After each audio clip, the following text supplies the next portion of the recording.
Hello. Hi, how are you, Jocelyn? Good. How are you? Oh, you're doing so I well. am. You got on. We practiced. You did awesome. There you go. Perfect. Well, we're gonna keep it to around 30 minutes, and I know that you're still in clinic, so we want to get you.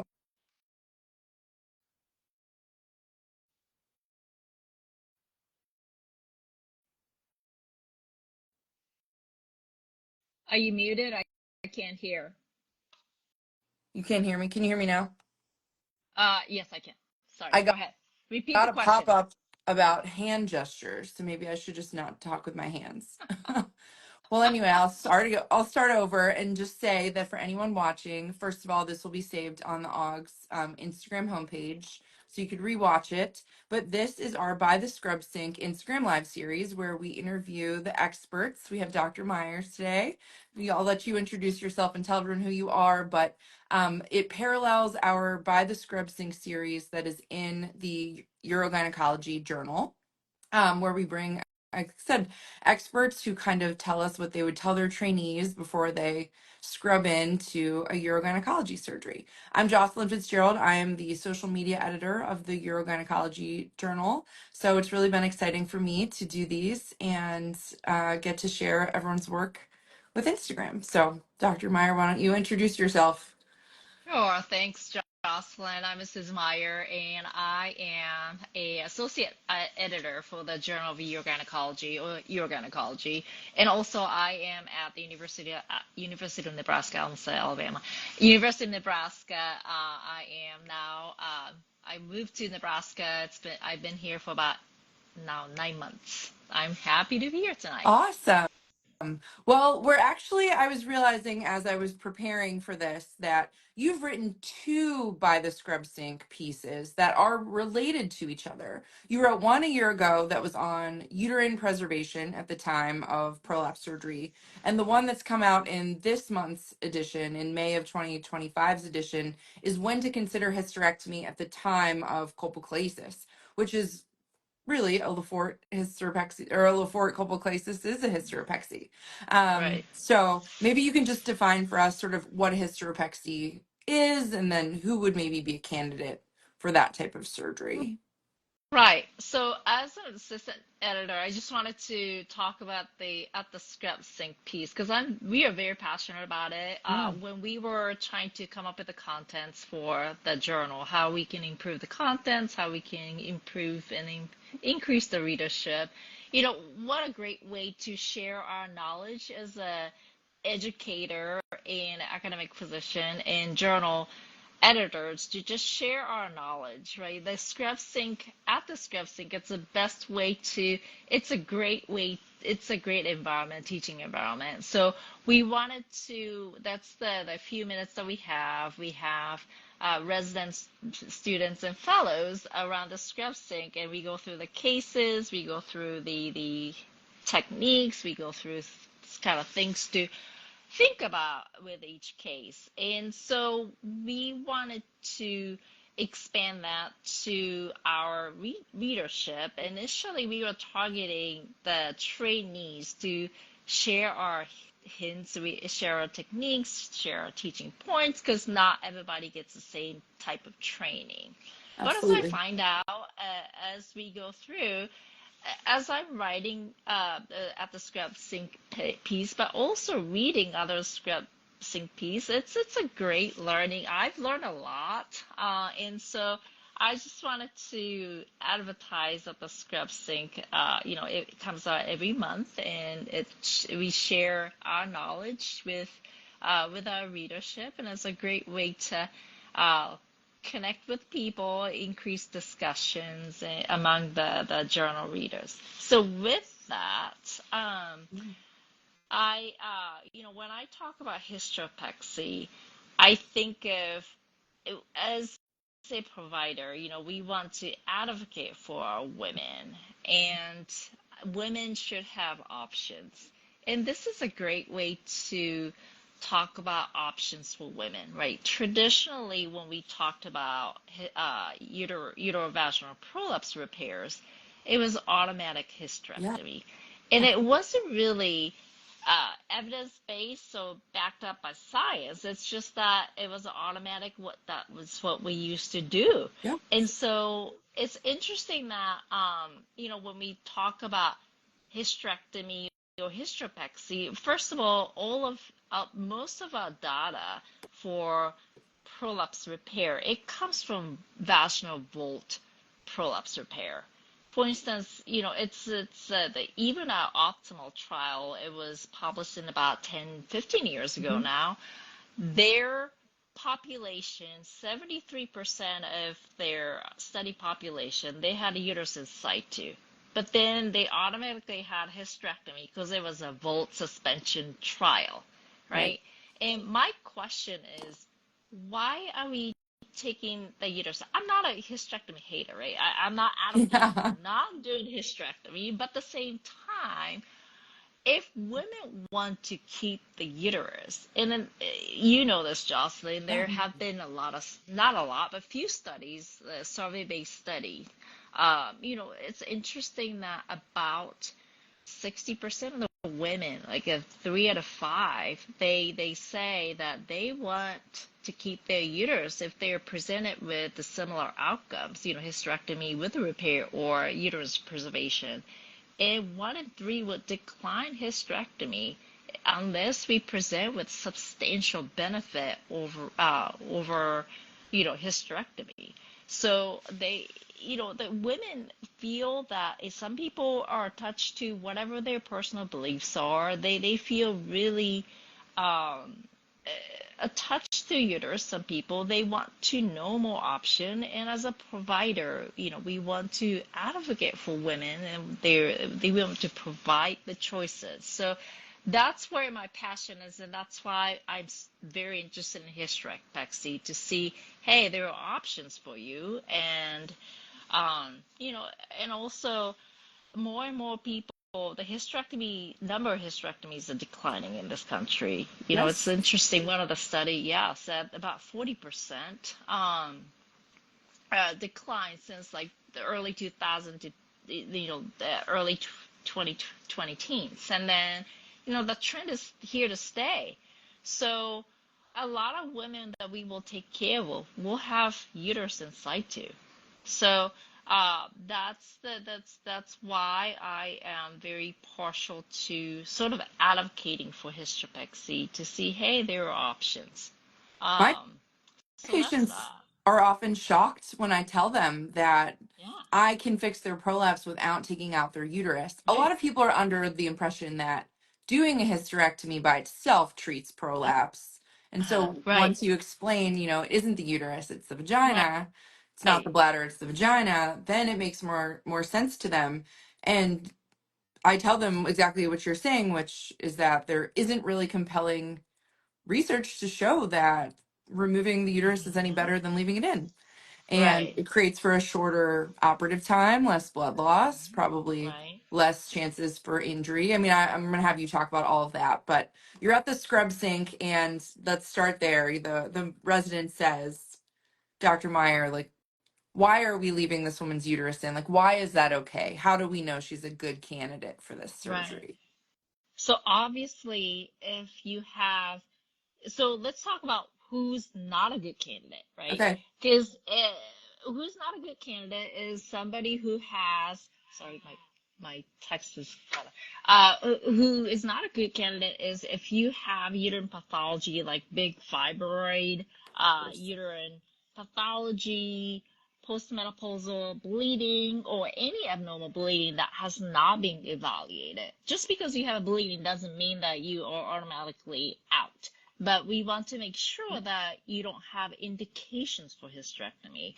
Also, if you have a genetic condition that expose those people for future cancer risk, uterine cancer risks, and then those people like Lynch syndromes and other genetic syndromes, of course, those people I typically tend to uh, discuss that, and then these are the reason that you shouldn't have uh, hysteropexy or the uterine preservation.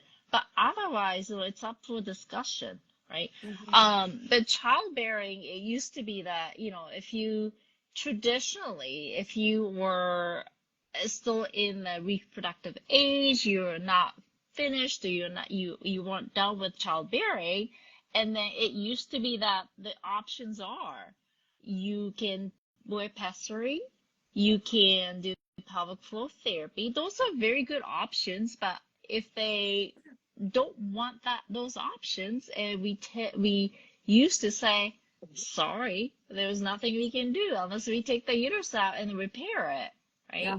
But now that just because you're in that childbearing age range, that does not exclude these people from having prolapse repairs. So I don't really see a lot of non-candidates for uterine preservation. Yeah. Yeah. I agree. What about are there any relative contraindications? I know there are people who are very hesitant maybe to offer it in someone who has obesity or something like Yeah. that. It's still a discussion. Obesity, the question is, another question is future malignancy, right? A lot of people Exactly. want to take it out because I don't want to have a uterus, because I don't want to have later on have to have a hysterectomy again, or another surgery. If you have a uterus, your cancer risk is not zero. But at the same time, yes, it's relative contraindication. You talk about diabetes and obesity can increase, like metabolic syndrome can increase endometrial cancer risks. At the same time, having uterus does not conceal endometrial canal, right? Right.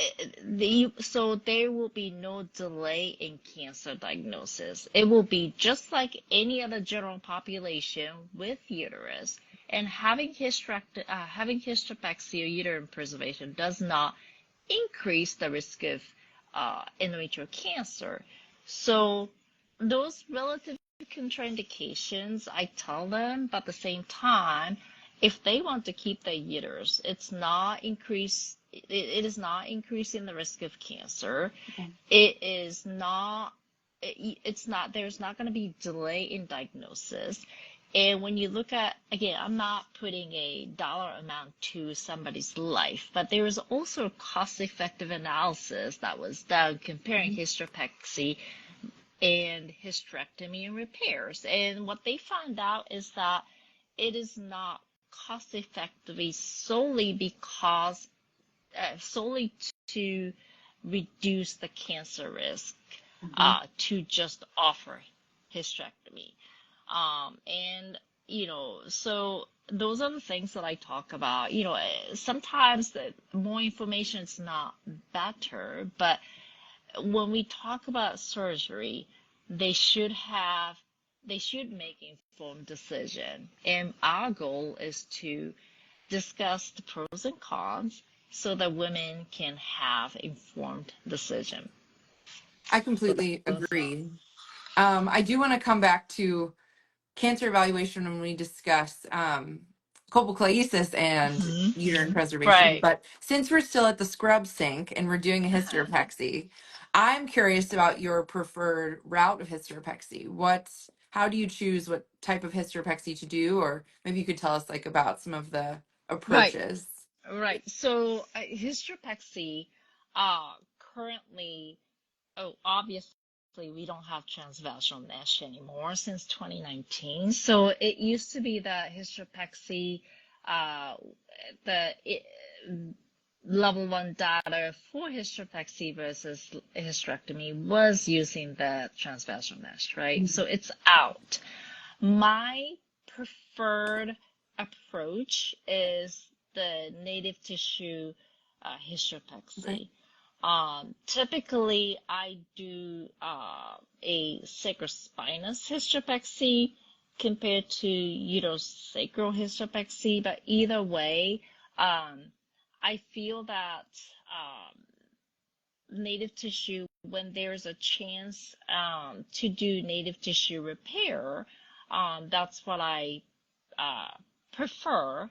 And some people do mesh augmented with the sacrohysteropexy, Mhm. but and I have done them. But typically when I do hysteropexy, I start with native tissue. Yeah, I'm the same way. I do like the uterosacral hysteropexy. Just, I mean, I like them both, but I Uh-huh. sort of have really decided I like that surgery. I do a lot of uterosacral, so I have like Yeah. a nice rhythm to it. And my patients have done really well. If, Yeah. choosing the right one. Of course, you have to choose the Hmm. right surgery for the right Right, right. patient, which is what Urogyne's all about. But I completely agree. Amazing. What do you have, like certain tips or tricks that you share with your fellows when you're doing a Right. So, sacrospinous hysteropexy? yeah, yeah, and then going back to uterosacral versus sacrospinous, I do uterosacral, in native tissue. I don't discriminate. But so sacral, so the sacrospinous approach, I do the apical, very similar to Michigan, Hmm. four corners. We go Okay. posteriorly to go through the perirectal space to do the one-sided unilateral sacrospinous. Okay. However, if there is some people prefer the anterior approach, to the perivesical because sometimes the predominant the leading edge is anterior. So when you have a ballooning anterior, some Hmm. people prefer to do the anterior approach when you go through the perivesical. I actually have not I, we have a study sort of going to see which is better, right? Because Yeah, of we don't have data like anterior approach, posterior approach. We try to practice evidence-based medicine, but this course. is the area that I'm very passionate about because there aren't a lot of data. Well, there are data, but there aren't a very strong data or level one data. So, this is the area that I get really excited about. There's not a lot of things that are that we know. Sure. There are more opportunities for research. But so it's interesting because it's all not anecdote, but sort of like when the naysayers for anterior approach is that I'm not saying I hate or I advocate for anterior approach, but is that the sacrospinous is posterior Yeah. to uterus. Right. So by suture hysteropexy, because we do not have graft, and we want to make sure that we want to put even tension. So when you Mhm. have a uterus, sacrospinous is posterior to the uterus, and by putting a suture, some people say it could sort of tilt the uterus to get to the posterior side of the uterus by coming from the anterior approach. Does it make Okay. sense? That does. Yeah. Yes. So Yeah. it's like I have so like never a done the that. right. So like another thing is perivesical space is really tiny. Not tiny, but smaller compared to Right. perirectal, where you You can just glide dive right in. in. Yeah. Right, that's where the Mia hook and all the, bright ski used to have a bright ski and they open Yeah. up the area and they go in. But so certain devices, I don't want to name certain, brand Sure. name, but the certain devices, you need a little more space compared to other products. Yeah. So um, anterior approach can be a little bit challenging dissection wise, but that's how we did the anterior transvaginal mesh Right. hysteropexy.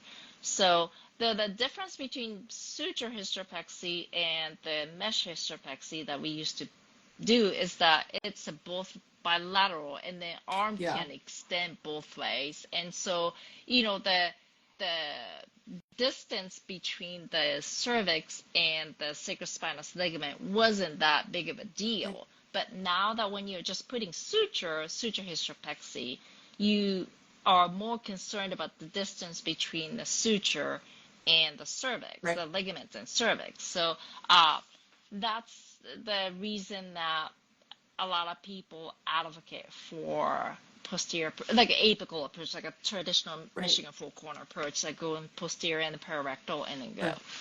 Yeah, so that's what I typically. But other than that, it's very similar to, it doesn't matter if you have a uterus or cervix or vaginal vault, the approach is very similar. Very similar. Yeah. Is there anything different you do to the anterior wall? Like there, if someone does have a big cystocele, I mean, you just do an aggressive anterior repair, or you try to shorten the wall at all? That's some people's, problem with that Right, surgery is they right, say right. the I think cystocele. it's very similar to, you need to know where the apex is going to be, Mhm. kind of like estimate the distance and how far up you're putting the either cervix or vault into. You don't want to over shorten the anterior, right? So if you shorten it, you're gonna lose this urethral natural urethral curve, and then you can over tighten it, and then you all of a sudden end up with occult or de novo stress urinary incontinence in these ladies, and you will lose the natural mobility of the urethra. So what I do is, anytime I do either hysteropexy or the vaginal vault prolapse repair, the sacrospinous, put the clamps, make sure you know where it's going, and then estimate how much to cut. So then I put the stay suture for the vault. I put the stay suture so that I know how much to take out for anterior wall. Okay, that was Yeah. very, very helpful. Well, in our last like 10 minutes or so, maybe we can talk about this month's By the Sure. Scrub Sink, which is about how to decide if you do a hysterectomy at the time of a colpoclasis, which Mhm. for those who maybe don't know or are watching this later, a colpoclasis is a surgery that we use the word obliterative. It means that the patient cannot be sexually active after we do the surgery. We do very aggressive, like shortening and tightening of the vagina to as much as we can eliminate the chances of prolapse coming back in the future. Um, but of course, it's like I said, a non-penetrative intercourse population of patients. But we have to decide often, if the patient has a uterus, are we going to do a hysterectomy at the time that we do this operation or not? I will also add that we often do this surgery in patients who are a little bit older, maybe a little bit sicker, have more comorbidities, and the goal is kind of to do a fast surgery. We want them to get off the table quickly. So there is definitely, I think it's a great By the Scrub Sink because it's a question that has every fellow asks, how do you decide to do a hysterectomy or not? Right. So as you mentioned, and I had to remind myself, this is not just the Urogyne fellows and Urogyne people that we are. No, there's patients that can watch this too. That's right. Uh, so, you mentioned the colpoclasis. It is the most effective in terms of just talk about the Yeah. success rate, right? This is the only procedure that you can provide, you could comfortably say, backed up by data, that 99%, there's no 100% in medicine, but if there was, this is it, right? So I want to make sure that the success rate remains the same. So when I do personally, this is the area again. There's not robust data for hysterectomy or Yeah. not hysterectomy, and it's an anecdote or it's the personal comfort level of if I for this procedure. Now the uterus, even though we create the channel, Mhm. some people say the channel is not enough, right? For non-urogyne people, that we make the channel so that we can approach the endometrium or the uterus inside the uterus. If you have abnormal bleeding, there will be a way for the blood to kind of escape. So there's not the blood or any discharge would not be concealed in that space. Uh, so I personally, the reason for colpoclasis is typically the perfect candidate for this is with people with many medical comorbidities. Mhm. Not a great candidate for long reconstructive procedures. So then we offer obliterative, just close it up so that we can be in, done, patients out. So for that reason, if there's, I typically try to see if we can get away with doing hysterectomy, because hysterectomy, this you mentioned multiple times, it adds time. It It's time. increases the bleeding, estimated blood loss during the surgery. You will have more bleeding. So for very medically frail people, that we are offering this procedure, sort of like an alternative approach, so that we can get it done quickly. Hysterectomy to me will add more time, Mm-hmm. and hysterectomy, um, so that would negate the purpose of offering this very minimally invasive approach that we can get it done in 45 minutes. I agree. Yeah, I So think it that's adds a lot that. of Yeah. morbidity. There's also But again, some, it's, yeah, I was going to say, yeah, emerging yeah. research that Go ahead. I say to my fellows that's done at University of Pittsburgh, where I am. Dr. Mary Ackerbaum has done a lot of research on the cognitive effect of the surgeries that we do. Yeah. We used to think, and probably still is part of it, the Right. length of time anesthesia has effect on your cognition, but it's also the invasiveness of the surgery, the amount of Right. inflammation that is Right. incurred by the wounds that have to Yeah. heal. So if you have fewer suture lines, you Right. probably protect your cognition as well. Right. So another thing that this is where I do regional anesthesia if they don't have like spinal curvature issues or things like Yeah. that. Anesthesia is comfortable. I do it under spinal or regional anesthesia. So I don't want to prolong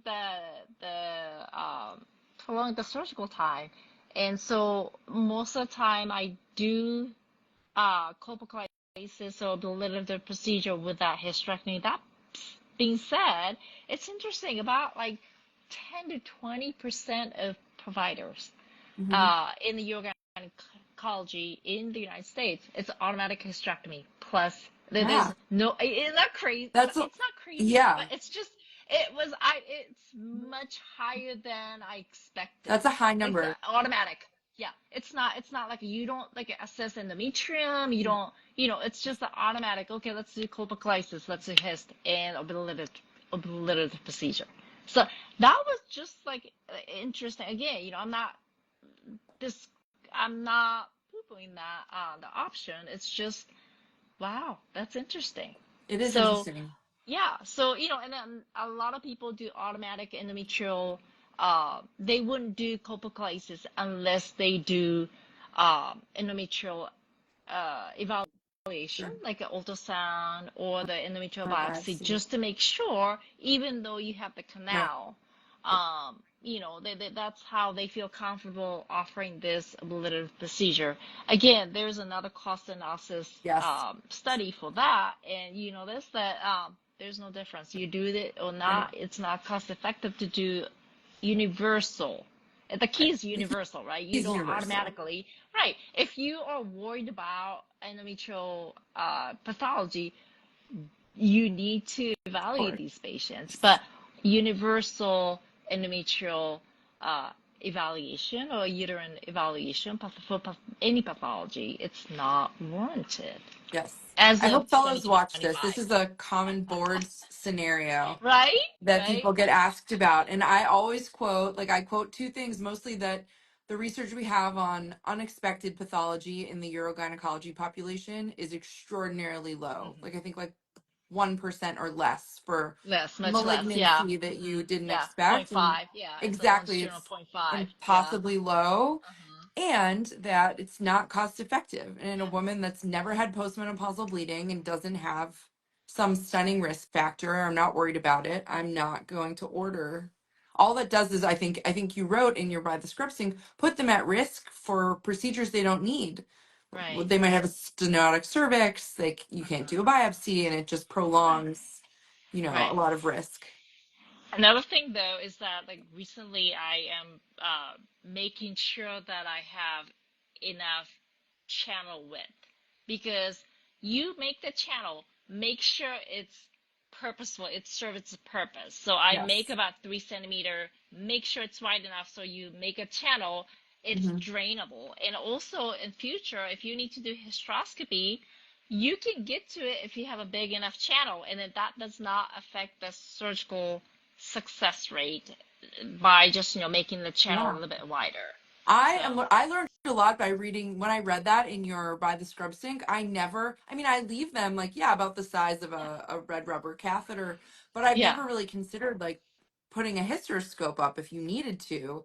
yeah. I but like knowing that you could do that does make You me feel can, right? better. Because it's like if the diameter is about 1 centimeter, definitely it's a windy road, but you can Yeah, get to it. Yeah, maybe a flexible one would even be easier. yeah. So anyway, well, we've reached 7 o'clock. Is there any last things you'd like to say or you'd like anyone to know about hysteropexy or your approach? No, I think that, now we have options for women. I think that women, we should advocate, as a urogynecologist, we should advocate for women's, the providing women's options. I think this topic and this conversation is a great way to start, advocating for women in period. Me too. Well, thank you so much. Thanks to everyone who's watching. Again, it'll be saved on the OGS Instagram page, and so you can re-reference it if you're studying for boards or want to know how to approach hysteropexy like Dr. Meyer or preserving the uterus at time of colpoclasis. So thank you so much. Thank you, Jocelyn. Have a good night. Bye. You too.